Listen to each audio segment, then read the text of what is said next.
Okay, we're starting out today by talking about one of the common writing errors. The common writing error is using found out. Can somebody tell me what other phrase qualifies for this sort of thing? No, Amber, you're fixing it. Hold on. We're still understanding the problem. So in a couple steps, you have the right answer. So hold on a second. Found out, there's another strange verb formation that's basically the same thing. Thank you.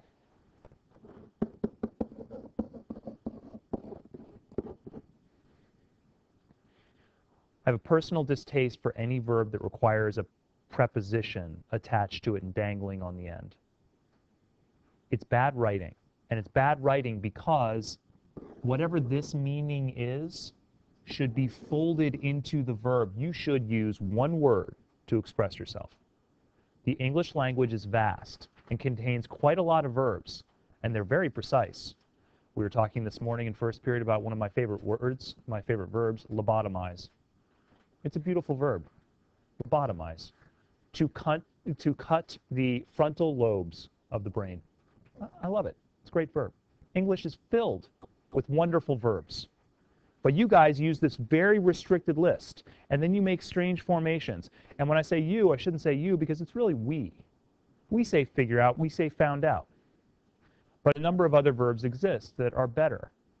Found out. Take a look at it for a moment. I found something. How did you find it? I found it out.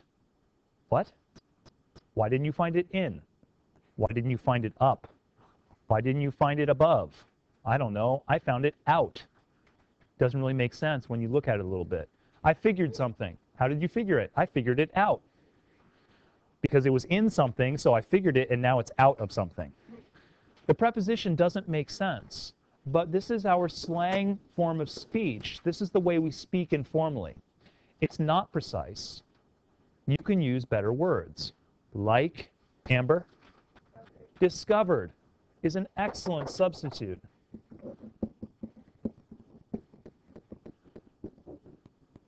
Somebody tell me another excellent substitute. Realized. What else? Yeah. Well, figured. Let's think about figured for a moment, Merrick. Figured usually belongs in discussions about what? If you're figuring something. Somebody help Merrick out. If you're running figures and you're figuring something, in what sort of discussion are you working? Math. Math. Running figures, you're running math. But we use this. Another word, by the way, that is supposed to be exclusive to math, but we use everywhere else. Plus. Plus, I did this. No, you didn't. And you did that. But we use the word plus and we use the word figure.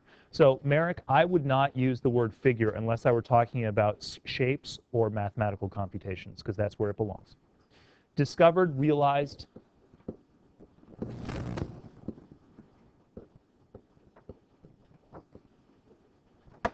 All of these words are not only one-word verbs which express the idea, but they're comfortable. One of my rules for writing is to use words that are precise yet comfortable. If you are saying, this year when I conceptualized that there was an individual reading assignment, you're not speaking that way. If you wouldn't speak that way, if you couldn't see yourself or somebody else speaking that way seriously, then don't write that way. But that doesn't mean that you use slang all over the place. So when you're looking at found out or figured out and you see that you have that problem, and it might be listed on the Muggs checklist. If not, then write it in the other errors blank. You see you have that problem. What's your revision strategy? You're looking at a draft. You want to make sure that you're not doing this. What do? Emmy, Control F, Control Find. Remember, every single one of those items on the Muggs checklist should indicate some sort of discrete task that you can perform during a drafting session. And the better writers you become, the more you understand your own writer, the shorter that list becomes.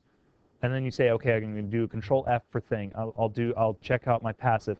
I'm going to check out my voice, first and second person. Word doesn't flag second person, so I got to do a control F for you to find all the second person voice to make sure I didn't do it. And then a control F for found and a control F for figured.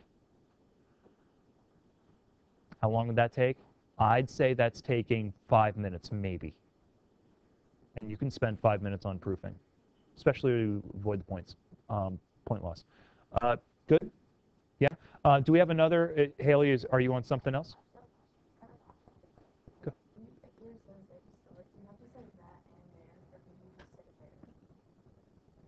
Oh, good question. So Haley's asking, do I require the that? Even if it's not in there, it's implied. So sometimes we drop that word. That's one of the places where we practice what is called economy in writing. We drop words that are unnecessary, but they're always kind of there implied. So whether you use it or not, Haley, it's personal choice. Thank you very much, MJ. Does somebody else have a figured out or found out example? I always like to use multiples. Pretty quick and easy. Just I'd like to see another sentence on the board. Jasmine, thank you. Ends up. Oh, that's slightly different, but the same sort of breed of error. So go ahead. Now we're talking about another common writing error, ends up. It's a little different because the revision is slightly different, but it's in the same ballpark. So thank you, Jasmine.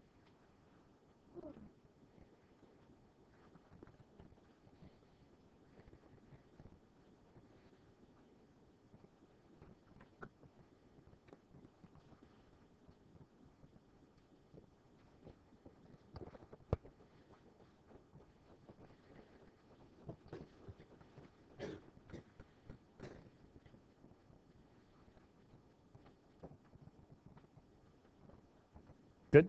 Okay. Excellent. Another common writing error, ends up. We will look at this in the same sort of precise microscopic fashion that we did figures out and finds out. When Lily arrives in Tiburon, she ends up at the house of August, May, and June Boatwright. Okay, once again, we ask the question, ends up? Why not ends in? Because technically she's in the house, right? She ends in at the house of August, but that doesn't make sense. She ends over, ends up. Why did you end up? I don't know. The direction doesn't make any sense. Up means a direction. Why are you ending up? So let's take that out. When Lily arrives in Tiburon, she ends at the house of August, May, and June Boatwright. Sounds like she just died, right? Lily ended at the thing that is Lily came to an end at the house of August, May, and June Boatwright, and suddenly we have a horror story fit for Halloween, but it's not the story that we should have. What do you do instead, Jasmine? She arrives. That works. Other ideas?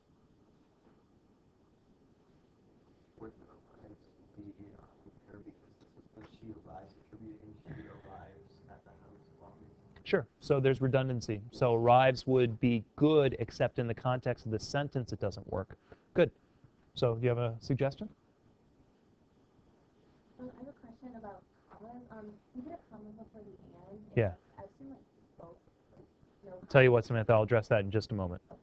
It's a very specific rule, and I'll talk about that. Yeah. She stops. What else? Come on, you've read the novel, most of you.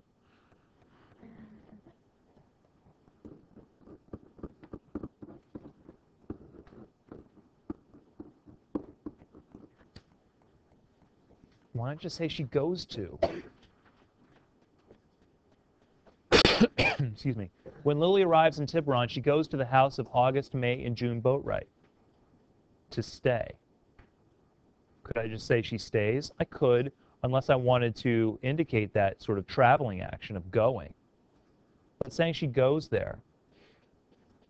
Jasmine used ends up because she wanted to imply that she stays there, that she stops. And that's why we're looking at stops and stays as candidates. But really, you could comfortably say when Lily arrives in Tiburon, she stays at the house of August, May, and June Boatwright. That works. She stops at the house of August, May, and June Boatwright. All of that works. The ends up formation is a strange slangish formation. And often the revisions are pretty easy. Does somebody have another ends up that I circled? Example? I just want you to speak it. So if you're not raising your hand because you don't want to hop on the keyboard, then yeah, what do you have, Ian? When she gets there, she ends up staying and ultimately living on a bee farm. When she gets there, she ends up staying and ultimately living on a bee farm. When she gets there, she stays and ultimately lives on a bee farm. Just take out ends up, right? And make your verb living, or lives. Take it from living to lives. Other examples? Other examples of find, found, out, figure, figured out. No? We're good on this? Okay. Thank you, Jasmine. Now I will, hold on, Hunqui. I want to address Samantha's question. Samantha, this student told me last year, I'd never even known it, has a name.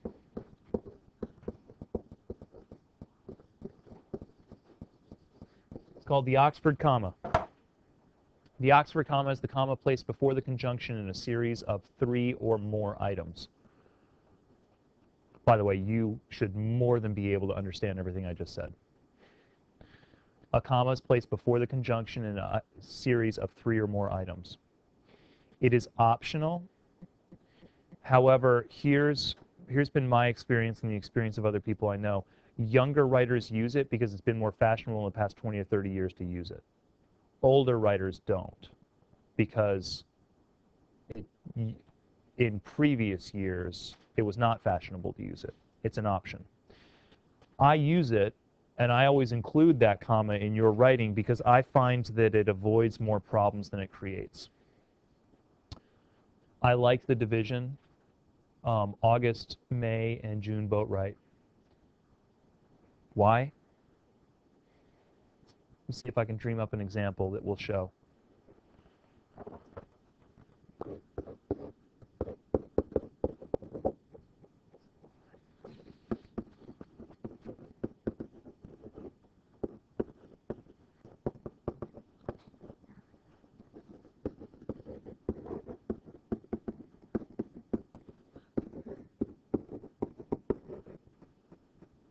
And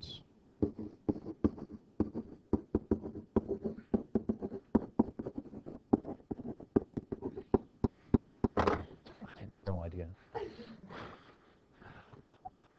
I wrote that because I wanted a series of 3 items where one of them is compound already. Eating and drinking is my compounds item in the series. If I do not include the Oxford comma here, it's confusing. Where are my series items? Including the Oxford comma tells me very clearly what's going on.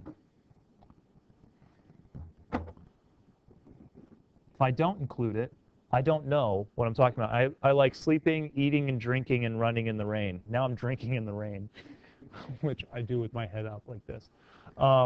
So the comma helps. So you might say, well, just include it there. Okay, you're going to use the Oxford comma some of the time, but not the rest of the time. I just use it. Every once in a while, you will run into a problem where you will not understand what your series items are. And the Oxford comma prevents that problem. So I just use it always before the conjunction. And that helps increase clarity. Okay, that makes sense? Cool. But Samantha, real world application, people out there don't generally care and they'll accept it one way or another. And you'll see it in books one way or another. All right? Questions on that?